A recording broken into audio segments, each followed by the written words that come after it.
Okay, I've just turned on YouTube and waiting for it to load. It should take a couple seconds and then we'll start our pre-show. So please be patient.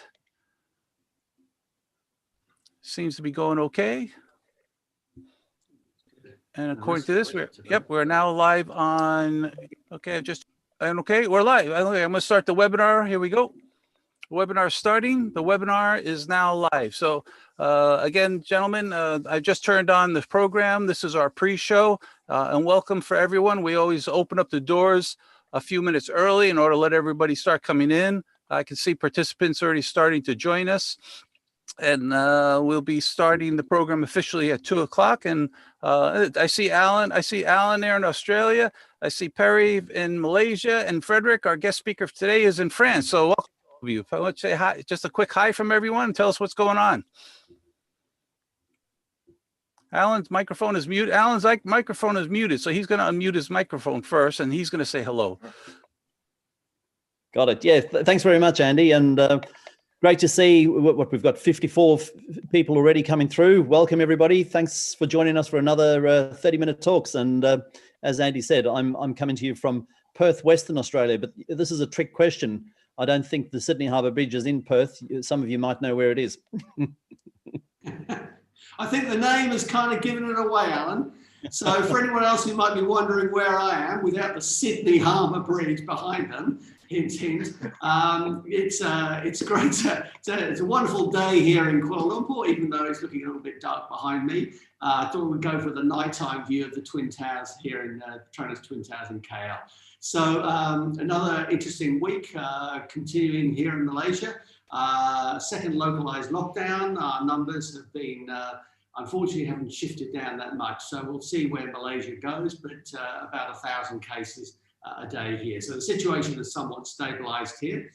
Challenging time for tourism, of course, as the borders remain closed and the airlines are rather dependent on domestic tourism. Frederick, where are you, Frederick?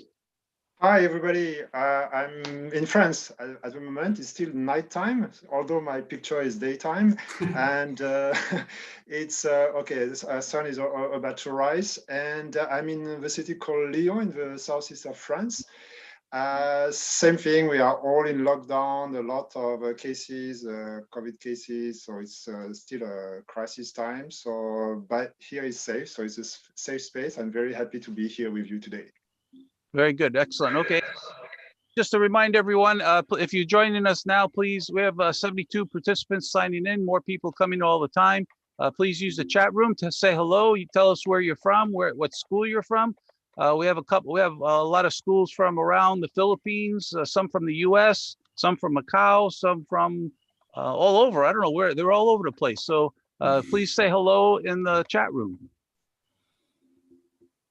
And we have a lot of people from CoRep and APAC Cree last week. So I hope there'll be a lot of people there today for today's presentation. And Perry, you want to go over last week's ratings quickly? Yes, well, what a fascinating, very interesting webinar we had last week with Dr. Gabby Walters from the University of Queensland in Brisbane, who was talking about destination recovery. And I can see some great scores, so thank you for the feedback, 9.4 for her. And I think her presentation was very interesting. She's been a specialist in destination recovery, obviously before COVID, looking at issues like bushfires, etc. So many destinations have been through challenging times before. What can we learn from those lessons? How can we use that information to take us forward from the challenging situation we often find ourselves in at the moment? So yeah, great show, Andy. Very good. Yeah, last week we had I think we had over 500 people participate last week, so it was a great turnout last week. And let's see. Good response for your 90 seconds as well, Andy. A good positive response. Well done.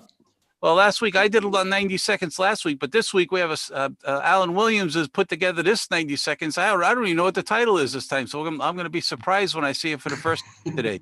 Alan, why don't you go over a few of the quotes? Yeah, thank you. And thanks, Andy. And thank you again to everybody for your great comments and giving us your feedback each week.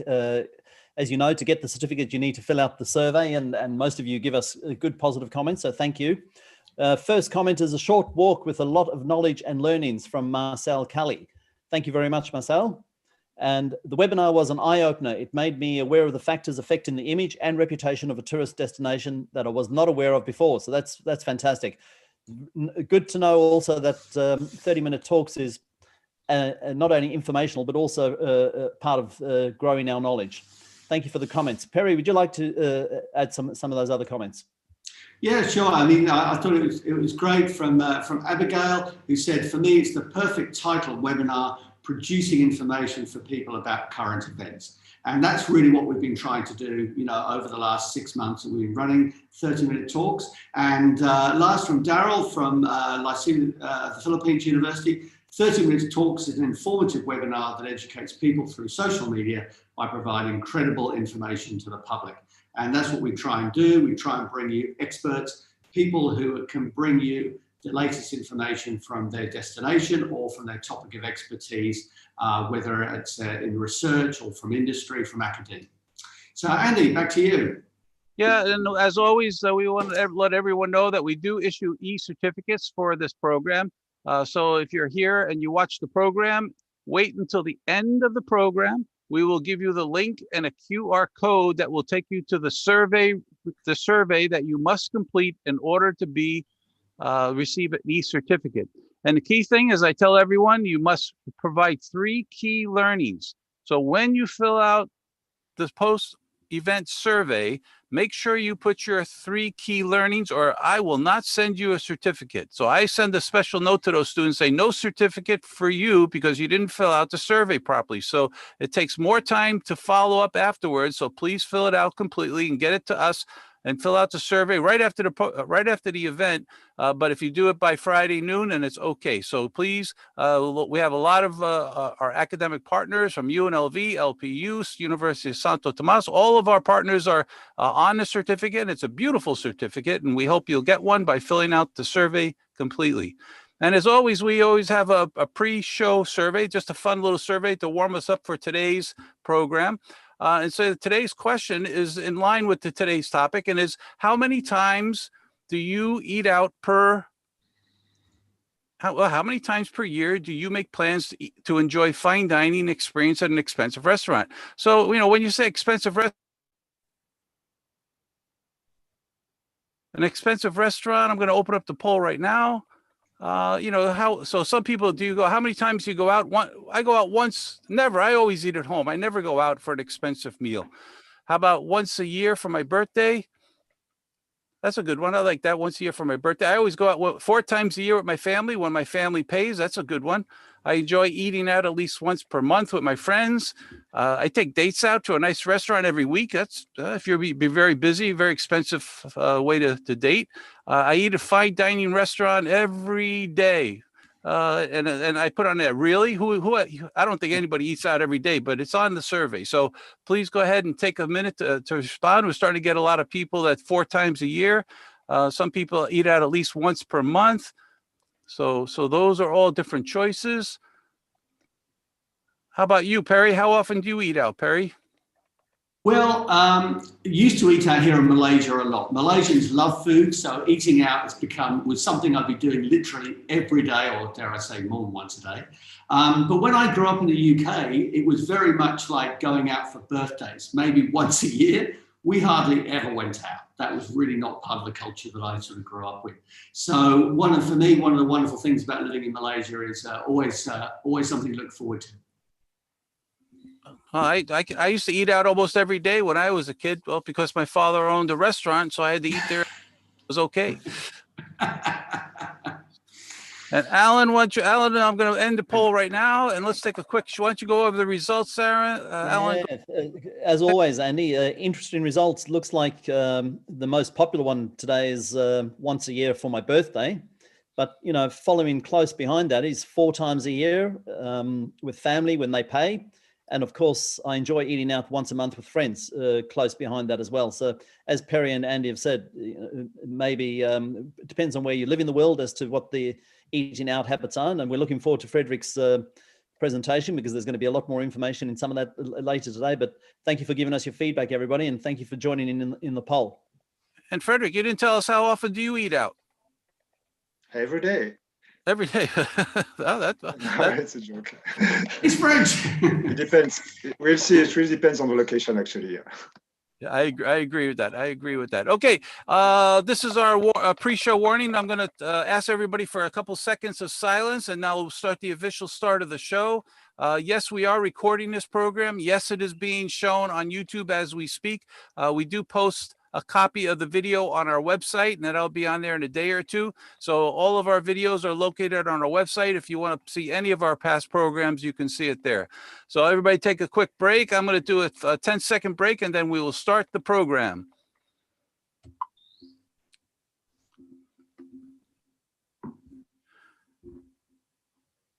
Welcome to 30-Minute Talks. And today is, my name's Dr. Andy Nazarchuk. This is our 30th program of 30-Minute Talks. And today we have a wonderful speaker from France who's going to, Dr. Frederic Bouchon, a social sciences researcher from the Institute of Paul Bocuse. And we are looking forward to hearing about fine dining. We'll introduce Frederic in a little bit. But first we have our founders. Perry, why don't you say hello to the crowd? Well, good afternoon, although it's looking rather dark here in Malaysia behind me, but in fact, good afternoon, good morning, good evening, wherever you might be. It's great that we've got another fascinating, wonderful, exciting show lined up for you today with my former colleague, Frederic, who I worked with for many years here in Malaysia. So I'm really pleased he's been able to join us this week. Andy. Alan, Alan, where are you, Alan? Where are you reporting from today? I'm reporting from Perth, Western Australia, everybody. So not from the Sydney Harbour Bridge, as you might see in the background, but once again, we're enjoying some really good weather. We're fortunate that things have settled down somewhat in Australia in terms of COVID. And like Andy and Perry, really looking forward to the presentation today, Frederic. Food's dear to all of us. And in fact, for most of us, we've come from a food background in the hospitality industry. So we look forward to some of the latest information that you're going to be sharing with us today. And Frederic, where are you reporting from today, Frederic? Hi, Andy. I'm reporting from France. I'm based in Lyon today. And today is now is morning time in Europe. Well, it's everybody. We always have different hours for everyone here. Alan, maybe once you can help us to thanking our academic partners today. We have so many academic partners, and we also are going to be announcing a new academic partner today. Alan? Absolutely. Thanks, Andy. And as everybody knows, without academic partners, 30-minute talks cannot take place. So once again, can we just thank all of our academic partners? We've got the Macau Tourism and Hospitality Association. We've got COREP, the Council of Hotel Restaurant Educators of the Philippines, Silver Mountain, University of the Bahamas, the ICE, the Schindler, the School of Travel Industry Management, University of Hawaii at Manoa. We've got LPU, we've got UST, we've got Joji's International Schools, we've got Sunway University, we've got National Kaohsiung University of Hospitality and Tourism, Tourism Industry Board, TIPFI, PATA, the Asia Pacific CRE, and of course HOSCO as another partner. Did I miss anybody there? Mahatma Gandhi University. Thank you very much to all of our academic partners. And we have so many, and we do have a new academic partner today. We're happy to announce that Holy Cross College from the Philippines has joined us, and they have actually several campuses. So I put on the hospitality department as Concepcion Holy Cross College. And when I was looking at their website, I saw this picture of all their very good looking students. So I decided to put this one on there, even though they're not hospitality students. I said that if these students are as good looking, I'm sure the hospitality students are even better looking. So welcome to our new academic partner from Holy Cross. And as always, at the beginning of each show, we create a 90 seconds video, and today's 90-second video is created by Alan Williams, and we try to share an interesting topic or some point that we want our students to know. So let's shut off our videos for a second, and we'll let Alan do his 90 seconds. Everybody ready? Here we go. I'm Alan Williams, and welcome to another 90 seconds. As the world continues to face the challenge of coming to terms with the impact of the coronavirus, stress, anxiety, and mental health is emerging as a major concern across communities throughout the world. So today I'm going to share with you the tips and the tricks that the World Health Organization recommends, and these are to assist you coping with the stress and the anxieties that you may be feeling. Pause, breathe, reflect. Take some slow breaths in through your nose and then slowly breathe out. Slow breathing is one of the best ways to lower stress, because it signals to your brain to relax your body. Connect with others. Now more than ever, talking to people you trust can help. Keep in regular contact with people close to you. Tell them how you are feeling and share any concerns that you or they may have. Keep to a healthy routine. Things you should be doing include: get up and go to bed at similar times every day, keep up with your personal hygiene, eat healthy meals at regular times, exercise regularly, and doing just 3 or 4 minutes of light intensity walking or stretching will help you. Allocate time for working and time for resting, and make time for doing the things that you enjoy. Things that you should not be doing: don't use alcohol and drugs as a way of dealing with fear, anxiety, boredom, and social isolation. Be kind to yourself and to others, and don't expect too much of yourself on the days you're feeling stressed. Accept that some days you may be more productive than others. Try to reduce how much you watch, read, or listen to the news that makes you feel anxious or distressed. And helping others can also be good for you too. If you're able to, offer support to people in your community who may need it. And finally, reach out for help if you do need it. The good place to start is your local health worker, and helplines can be also a good source of support. By following these simple tips, you can certainly find ways to reduce stress and anxiety in these extraordinary times. Thank you for watching another 90 seconds, and keep safe, everybody. I'm Alan Williams, and welcome to Very good. I got stressed out. I was pushing the wrong button there. That's a very timely topic, Alan. I think we all are under a little stress. The U.S. is going through the election process as we speak. Europe is having some issues. The world is still suffering under the pandemic, but we all have to take care of ourselves during these trying times. So thank you very much for that wonderful 90 seconds. And today, absolutely, Alan. I think we should maybe have a workout each week now. Yeah, that's it. But today's topic will help you a little bit because, as Alan mentioned, eat healthy. So today, I know the topic will fit into that topic very well. Gastronomic destination challenges and future. We have our guest speaker today, and we're very happy. Perry, I know you know our guest speaker. We both worked together with him at Taylor's University in Malaysia. Dr. Frederick Bruchon, who is social sciences researcher and scholar from the Institute of Paul Bocuse, which is one of the famous hospitality schools in the world, and founding member of the Asian Tourism Research Association, which is a very popular forum for all researchers in tourism and hospitality around the region. And we know that today, when he's going to talk about fine dining in a time of crisis and fear, and that is true. I think the restaurant industry around the world has been affected in every country, and we're looking forward to hearing from Frederick to tell us about fine dining during this pandemic. Frederick, we're going to turn it over to you right now, and we're looking forward. Perry, why don't you say hello to Frederick, since you know him from. Look, I just would like to, again, extend a great welcome. I've worked with Frederick for many years, and he's had a lot of experience in Asia, and now has returned back home to France. And, France has got such a reputation as a culinary country, and I think sharing some of the trends that's coming out and the issues that's been seen in France. So, Frederick, fantastic to welcome you to 30 Minutes Talk. Wonderful to have you here. So, over to you. Thank you very much. Thank you very much to all of you. And so I will start my presentation. I think you can all see this presentation. So today the topic is about gastronomic destinations and all these challenges and current situations, especially related to the crisis, the sanitary crisis we are all facing, and the impacts they have on the restaurants and tourism and hotel industries. So let's take a look at all the current challenges. It's very much the industry is affected because a lot of establishments are closed, and so a lot of people cannot work, people cannot go to restaurants, and people cannot also travel. And all this is very much interrelated. So it's what we're going to try to address in this short presentation. Having this common denominator of food in terms of restaurant consumption and food also in terms of destinations, because all work together, and that's very much what is the issue today. I will give you a very much perspective from where I'm located now. I spent many years in Asia, but now I'm back in in France, and because today France is still under lockdown and there's a lot of cases, so I tweak a bit my presentation towards this angle, but a lot of examples and a lot of cases actually can be extended to the rest of the world. So let me first take you to one big question that we often have is it, do we live to eat or do we eat to live? And that's a very philosophical question.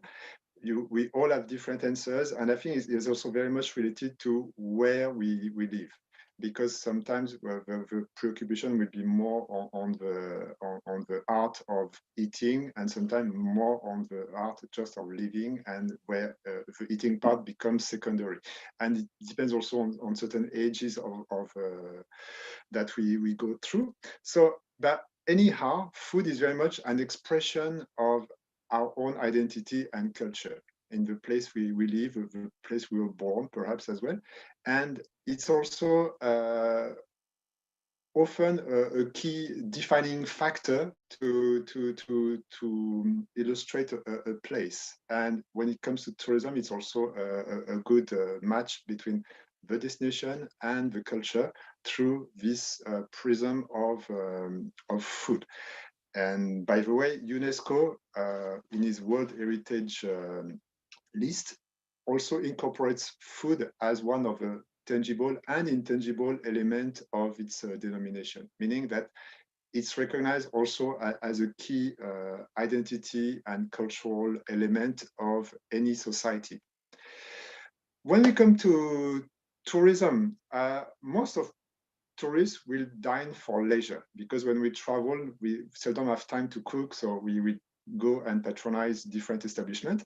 But also when we are on our daily life, and I think what the small survey that was just conducted before we started the show indicated the different perceptions towards dining out or eating at home.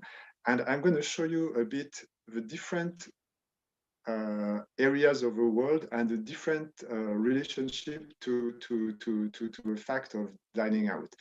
Some countries have more than 50% of meals taken in restaurants. So I'm not talking about fine dining, it can be any type of restaurant, but it's very prevalent. It's very common to eat out, either because it's cheap, it's convenient, or there's no other choice, but all these are very specific to some regions of the world. For example, in Southeast Asia, it's very often that people eat out and sometimes for many meals in a day. In North America as well.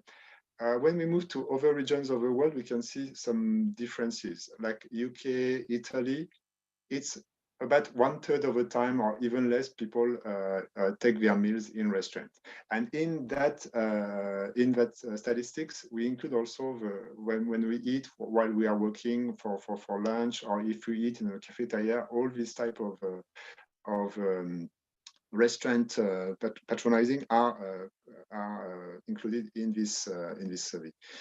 Some countries like France or Spain, it's actually quite rare to take meals in restaurant. Although it's quite ironic, because there are many restaurants, but people really go to restaurant more for special occasions, or at least for more in order to enjoy the dining activity. So that gives an idea of how often people go to restaurants.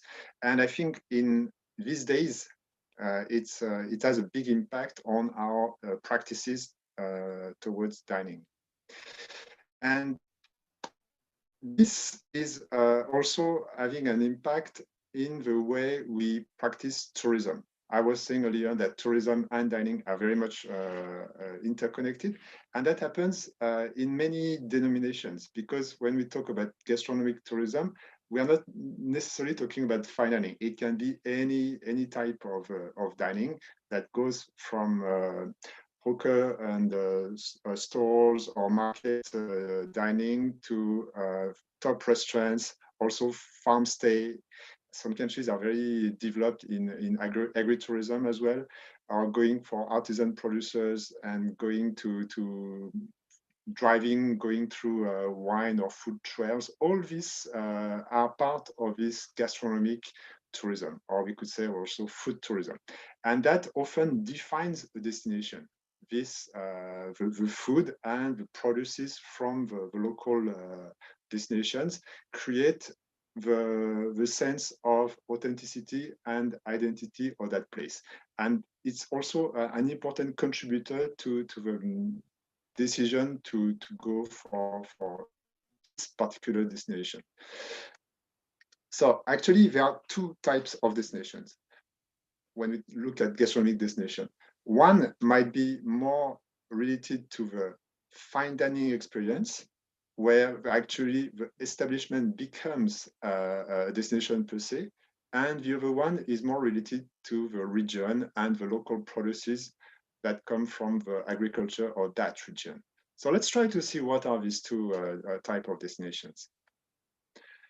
So first one is fine dining. So it's very much what when we talk about all the top restaurants and with star chefs, that the names are famous. Like, for example, if you look at French cuisine, all these chefs are very much known. They established many restaurants worldwide, and they became brands by themselves. So in that type of food destination, people go to eat the cuisine of these chefs, and they are recognized and they are very much famed because of media attention, and a lot of TV channels are dedicated to this type of gastronomy. And usually they are always anchored to a specific terroir or territory, but they are evolving towards more creative type of cooking, more fusion. So but they are eventually becoming a destination. When people go and patronize their restaurant, they are really much interested in dining at this type of famous chefs' restaurants. The second one is the destination that is linked to a terroir. So what is a terroir? Terroir is coming from the word territory. So actually, to have a clear picture, and here you can think about your own country or the country you are currently visiting, and where there's an association between local products and a specific place. So this connection defines a terroir. For example, if you are in a place famous for a certain type of fruits, a certain type of dishes, that dish or that food becomes an identity definer of that place. And the association is very strong. And in terms of tourism, it helps to brand the territory. So let me give you some examples. For example, from France once again. And here I show you a map of France. And you see this map of France is a cheese map of France. So meaning that in France, it's supposed to be around 300 different types of cheese. And each cheese is pretty much well known in this country according to its name, and not whether it's cow milk or goat cheese. No, the name itself comes from a specific place. And we know, for example, one of the most famous French cheese called Camembert comes from Normandy region. And so the association when people are familiar with this type of products is very strong. If they go to Normandy, they can expect a quality product, and they can expect a specific type of landscape. Or some other cheese that are quite famous as well, like blue cheese. Roquefort is very much from the southwest, and it's also associated with a specific type of food and dining. So here I put as an example a cheese map, but it could have been a wine map of a country, or even fruit maps. And all these different local agricultural products are also regulated. Is it what we call the AOP, meaning that you can produce this type of cheese only in a specific region. So it's like a government guaranteed quality assurance process. And so it also helps to bring a specific brand to a specific territory. And that's why often when we talk about French food, cheese and wine come as defining elements of this culture. Let's take a tour. I'm going to show you one example. So we're going to move to this city where I'm located at the current time, called Lyon. And Lyon is considered the gastronomic capital of a country. So it means two things, and it's very much related to what we've seen earlier. One side is famous for its top star Michelin restaurants, and another part is famous for its terroir components. So in terms of gastronomic tourism, it's about 8 million tourists, 1.5 billion euros revenue, about 20,000 jobs, and 2,000 restaurants in the inner city. So it means that it's quite an important component of a local economy, and because of the current lockdown, it creates a lot of uncertainties and worries for the future. But when we look at the destination, so we have the fine dining restaurants like Paul Bocuse, which is one of the founding father of contemporary French cuisine, Tête d'Oie, which is a more modern type of fine dining. And then we have all the local products, either from the markets or from the shops, and also the more simple type of restaurants that are like almost like street food, we could say. And on the other side, the Lyon terroir is very much related to the hinterland, meaning the regions within a 45-minute drive from the city center. It's quite diverse, which explains why the food is also diverse. There are vineyards about 30 kilometers from the city center with Beaujolais and Côte du Rhône. There are also a lot of fish production because a lot of small lakes, and also all the mountain cheese and meat that comes from there, and a lot of fruits as well. So all this is important as gastronomic consumption, but it's also important for tourism, because the tourism branding of that region is very much associated with these products. And the problem today faced by almost majority of countries is the current situation with the lockdown. And you can see since March, it's been a huge drop in terms of sales from the restaurant and F&B outlets. That's for Europe and North America. And that was up to August. But you can see that currently there's a second wave of coronavirus in many countries. And so there's a new series of lockdowns. And now we are back to the same situation as in May. So it's about 80% drop from the regular last year's figures. So that's a big concern for many operators, because if they can't get revenue, it means that a lot of them will eventually have to close down. And what is expected is that actually perhaps 50% of restaurants might have a permanent closure because of a lot of cash flow issues, and they can't repay the loans despite the government incentives, and so the ongoing and the lengthy period of time to recover. So some have been quite innovative in raising more delivery or takeaway services, but it's still quite a big question. Also, interestingly, the fine dining industry, the top restaurants are the most exposed are the most vulnerable, because international travel restrictions. Business tourists are huge components of this type of restaurants, and because business tourists cannot travel like leisure tourists, so it's a critical situation. A lot of palace restaurants are closed down.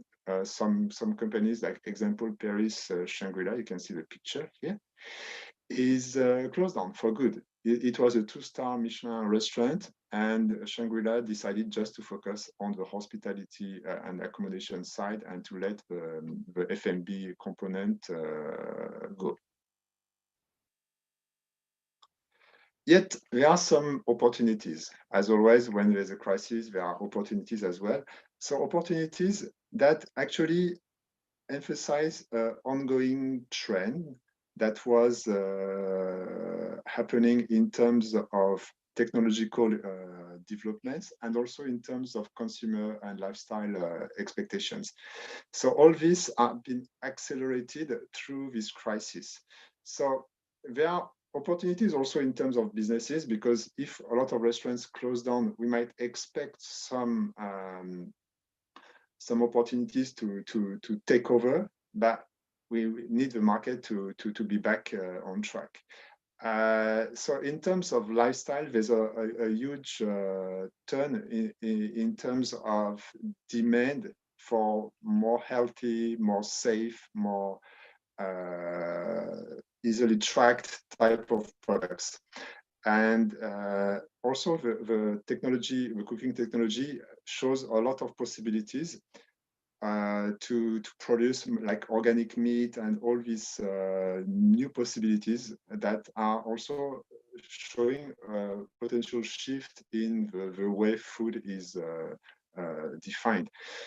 So for example, you can see on this picture, this one is the agricultural trade show, and that was the meat industry trying to promote a more friendly approach because of the demand for more vegetarian products.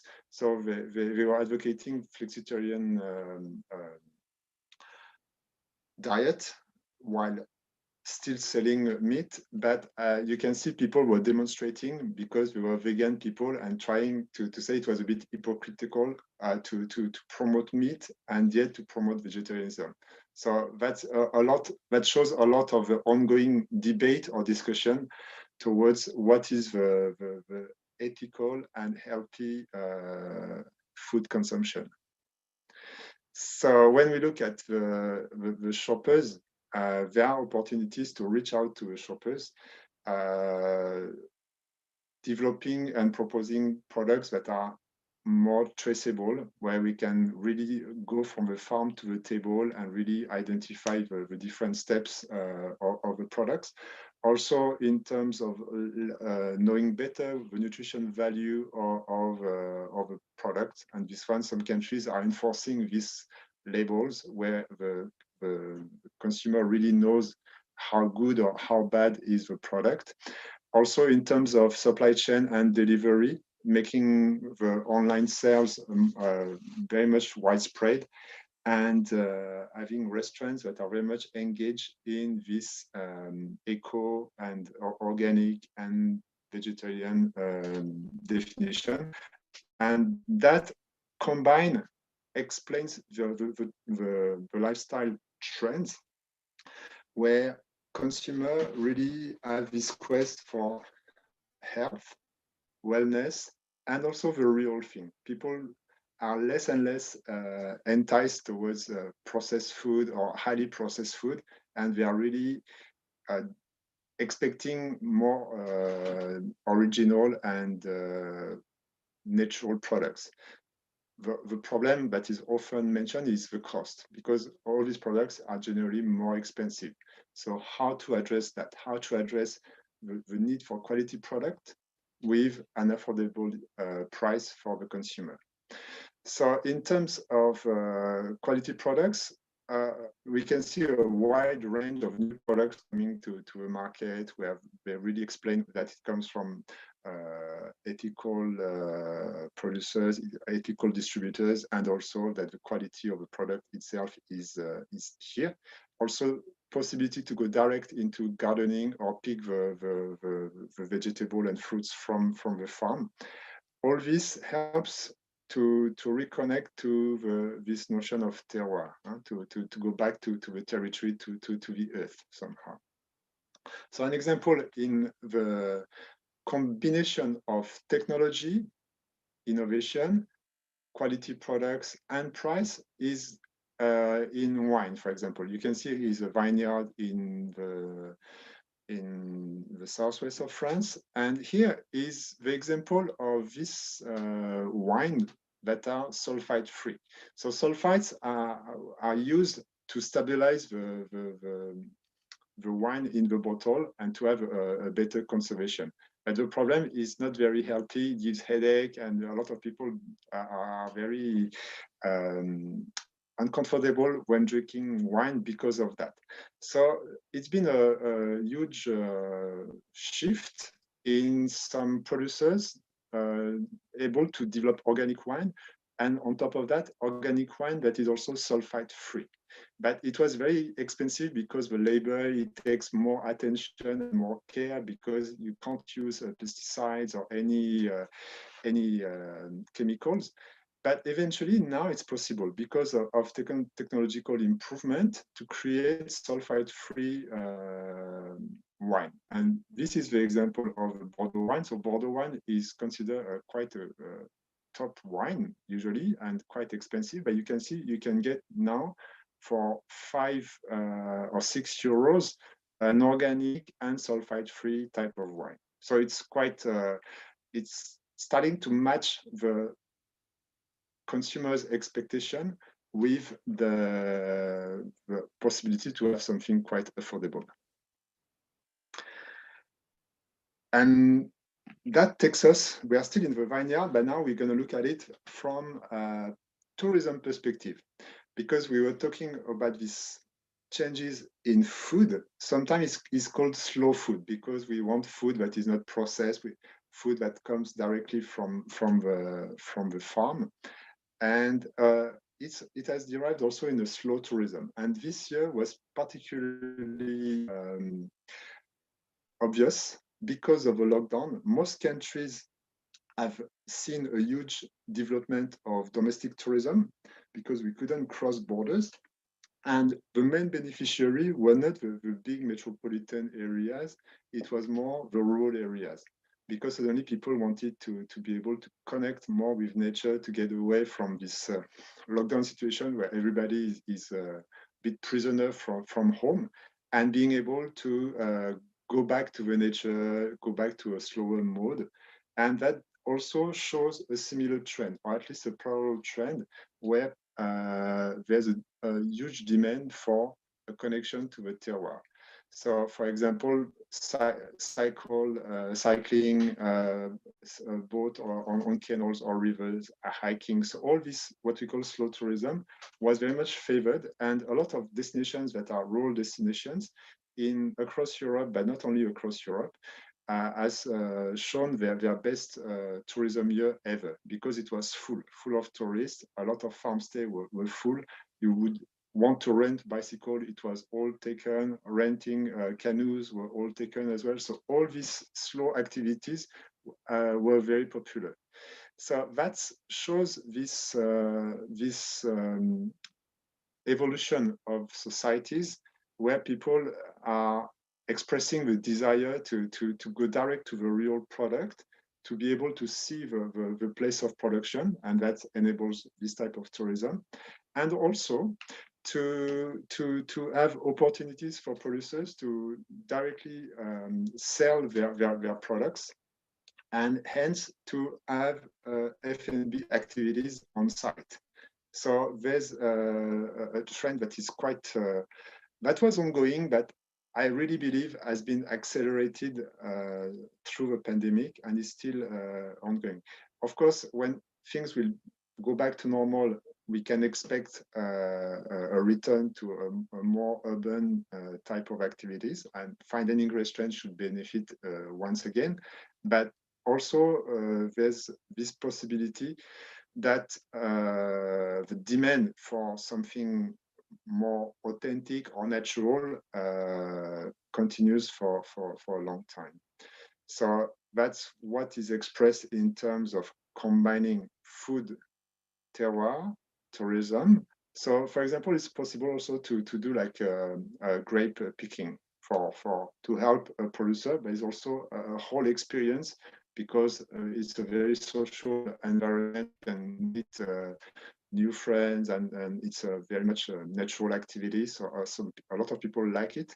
Also cycling and going also from local restaurants to local restaurants, or also you see using boats and discovering some regions. So this is this connection of food and terroir, and some destinations are benefited from here. We could see that this type of tourism has grown about 30% this year, and the emphasis is on this experience connecting back to nature. So that's something that is quite unique, and that is very much a reflection of the current situation. So the question we were asking is it going to last? It will last maybe in a minor mode, but the trend is already established. I'm going to stop here because I think time is going fast. And thank you very much. If you have any question or comment, you can always send me an email, and I'll be pleased to answer you back. Thank you very much. And I'm back to excellent presentation, and I think it was very timely, because even Alan's presentation was sort of focused on health, and food is one of those things that, you know, it goes back to your original question: do we live to eat or eat to live? I think a lot of people, because of our fast-paced society, have been eating just to live. But now I think people have to slow down. They have to be more mindful about their food choices, and what you described is actually happening, because more people are looking for the source of their food. They want to know how it's produced. Isn't that true, Alan? Absolutely. I guess for me, out of this pandemic, there's obviously a challenge for the world to deal with, but it's really good to see that what you've pointed out there is the opportunities that are coming out of what's happening in the food tourism industry, and you've given us a few good examples. I mean, connecting back to nature has been something that food industry has been wanting to deal with for some time. You mentioned, for example, people going out and picking grapes, helping out in that space. I know in Western Australia, where I live, there's a shortfall of labour because the lack of backpackers traveling, for example. Has there been some sort of feedback on that and how that's been used?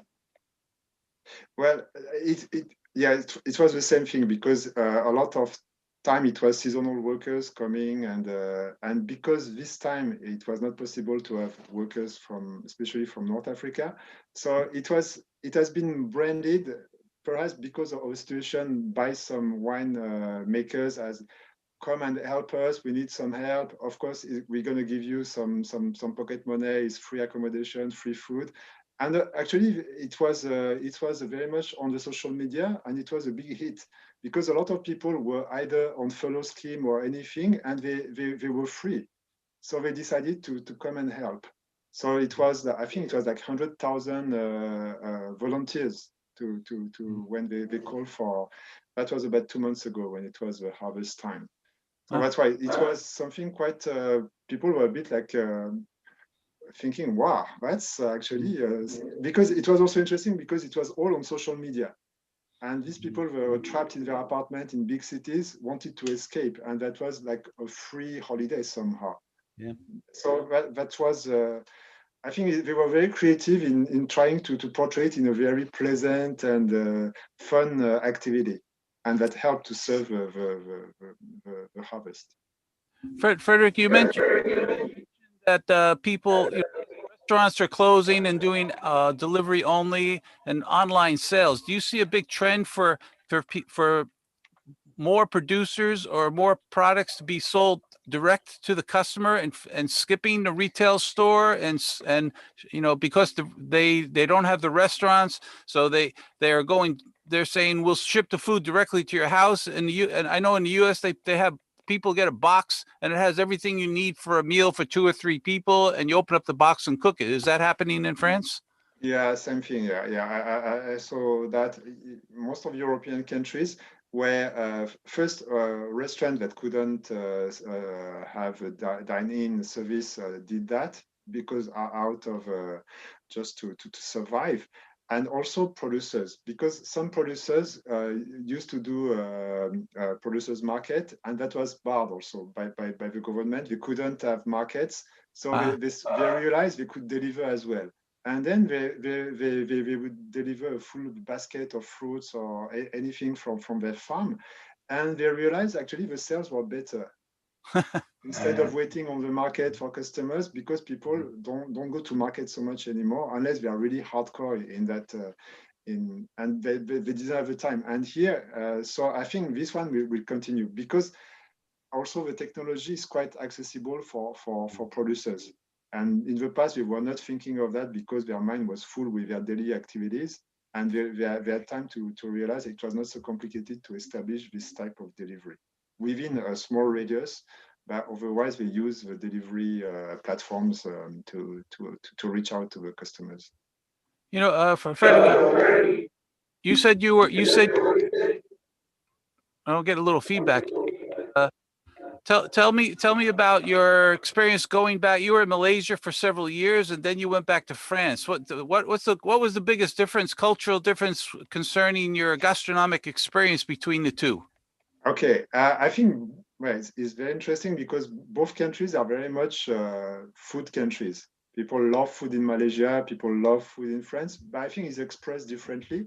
First, in terms of like what I show you earlier on in terms of restaurant practices. In Malaysia, is much more prevalent because we go for dining out almost every meal, except maybe breakfast. And even though, it was even at night we could go out to dine because it was all the different stores open and so on. So it's and so I think the notion of terroir I was expressing is a bit different in Malaysia and in Europe. In Malaysia, it's more about the dish itself, and the dish will be related to a specific place. But actually, when we go through Southeast Asia, a lot of dishes are very similar, and it's just the ingredients that differentiate them from one another. But there's always a very strong, I would say, almost personal connection to the dish and to the place as well. Perhaps one, I know that some countries like Thailand have tried to connect one product and one village in order to build the brand more for tourism purposes, and at the same time to connect with a better distribution of agricultural products. And I think that was a very good initiative because it helped to reach two objectives in one. And Malaysia also tried to do that, like example for durians. Some durians are very much connected to one place in Malaysia, and they are the top products if they come from that place. So that's also this association that happens. Of course, cheese is absolutely out of context because Malaysia is not connected to any dairy, or cheese is not in the culture. But the culture will be also very much towards fruits and some unspecific dishes as well. Yeah, Alan, one. Alan? Sorry, Andy. One last question from you, and then sure. We've got, I was just going to say, there's some questions coming through from our audience. You've generated some real interest there, Frederick. Just on that cheese thing, I know that France is the home of cheese, for want of a better word. But I'll tell you now, the Philippines is the home of the cheese ice cream. Yeah, that's right. It's very creative. Yeah. I absolutely remember having my first cheese ice cream at one of the conferences I traveled to in the Philippines some years ago, and it was an experience. There's a comment here. Due to the pandemic, most happenings right now is through the online basis. How can you guarantee that the food that they're buying online is good to the customer? In what way will this food tourism work amidst the pandemic? So I think, if we're saying connecting back to nature, if that food's no good, I think they damage their own brand straight away. What's your thoughts there? Yeah, one thing is absolutely true, because if we don't have any guarantee, that's a concern. When I was talking about the different terroir and this AOP label, this one guarantees that the whole food processing follows some very strict regulations. So whenever is this type of products, there's absolutely no concerns because it's the same one that is used for retail and in restaurants. And I from my experience, I don't see any breach in food quality because it's still from the same producers. It's just the channels of distributions that change. You know, actually these days, social media takes care of a lot of that too. If you don't provide a good quality product or service, they talk about it social media. So there's more pressure on producers to provide quality products. Absolutely. Alan, one more, Alan. I guess I'm getting a sense, Frederick, that whilst the pandemic's around, whilst we've got mobility issues, travel issues, and so on, it seems to me that a strategy that should be being adopted by industry is this one of mobilizing domestic tourism. You know, really start mobilizing the people in that country, start mobilizing the villages and the communities, and getting them to start. That's how you'll kickstart the food tourism industry.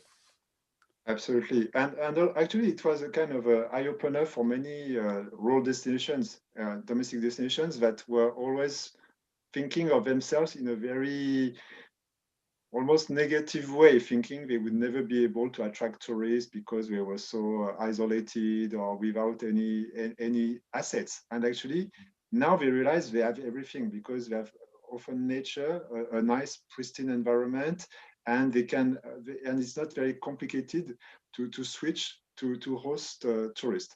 The only issue that might happen in the future, if it becomes too popular, would be over-tourism, because most of regions like that have very limited carrying capacity. So it's also a way to balance this interest towards rural destinations, but not being totally overwhelmed by the flow of tourists. Otherwise, that would be very quick to damage the place. Very good. And let me just throw the last question in there, Andy, if you don't mind. The word gastronomic is not common to lots of people from around the world. So there's a question there around, give them a very simple way of understanding what gastronomic is. Do you have a simple explanation of gastronomic, the word? Andy or? Oh, no, it's yourself. Sorry, Frederick. Okay. Sorry. Okay, gastronomy actually is just a more complex word for food. So that's why I use gastronomic brackets food because it's the same. It's just an adjective that sounds more sexy, I would say, but it's exactly the same. It's all about food. Gastronomy. It's a Greek word for food, actually. Yeah, good marketing ploy. Actually, yeah, very effective. It sounds a bit more refined. Frederick, we want to thank you for a wonderful presentation. Excellent discussion. There was a lot of good questions today, and I think our audience appreciated seeing that there are opportunities in the food industry. There's a lot of opportunities. You just have to be a little bit more creative under today's circumstances. So thank you very much. A round of applause for our guest speaker, and thank you very much for joining us today, all the way from France. We do appreciate that. Thanks a lot to all of you for your attention as well. It was very enjoyable. Very enjoyable presentation, Frederick. Thank you for sharing it with us. And again, with Frederick joining us today, we'd like to thank our academic sponsors for joining us, and all the students that come from all the different schools to join us for today's presentation. We look forward to seeing more academic partners in the future. And again, next week we have an interesting presentation. We have another guest from Griffith University in Queensland, Australia, Dr. Sarah Gardner, who's going to talk about reimagining tourism for 2021 and beyond. You know, that's a topic that we've touched on many times in the past 6 months. But the interesting part is Dr. Gardner has actually created a micro-credential online course. So that is something that they have done at Griffith University, and it'll bring a lot of new ideas for us next week when we join our session next week on November 11th. And let's see, Alan, maybe you tell one more reminder about the certificate as I'll put the link into the chat room. Thanks very much, Dr. Andy. And don't forget to all of our participants this week, as with every week, if you want to get one of our certificates of attendance, please feel free to scan the QR code that's there. Dr. Andy's also putting it in the chat as we speak. That will take you off to the survey. don't forget that when you get onto the survey, please give us all of your information, and most importantly, share with us the top 3 key learnings from today's program. And given that Frederick has given us so many different ideas, I'm sure you're going to have no problems telling us at least 3 key learnings that you're taking from today's show. And following that, we will send out an e-certificate to everybody that participates in the survey and answers the question. So take part and use the QR code right now. Andy? And again, on behalf of Dr. Perry Hobson, who had to depart for another webinar during our session, we always get sometimes we have challenges with the schedule. I'm Dr. Andy Nazarchuk, and I'd like to thank you for joining us today. And Dr. Frederic Brouchon from the Institute of Paul Bocuse in France. Thank you very much, Patrick. Why don't you say goodbye, Patrick, and then Alan? All right, thank you, Andy. Thank you, and Alan, and also Perry for hosting me today. Thank you to all the attendees. I could see some questions. Unfortunately, I can't answer to you now, but please drop me an email if you want to continue this conversation. I think there's a lot to exchange. I gave you a very much European-centric perspective, but I hope you understand that you can really expand this, associate these ideas to any part of the world, especially in Southeast Asia. And I'll be very happy to continue this conversation with you all. Thank you very much. Have a good day. Fantastic. Once again, thank you, Frederick, for joining us. And, from myself, Alan in Western Australia, very much look forward to Dr. Sarah Gardner's presentation next week. In the meantime, everybody, keep safe, keep well, and we'll see you next week, 30-minute talks. Thank you, everyone. That concludes today's program. We'll see you next week. Have a good week. Stay safe. Thank you.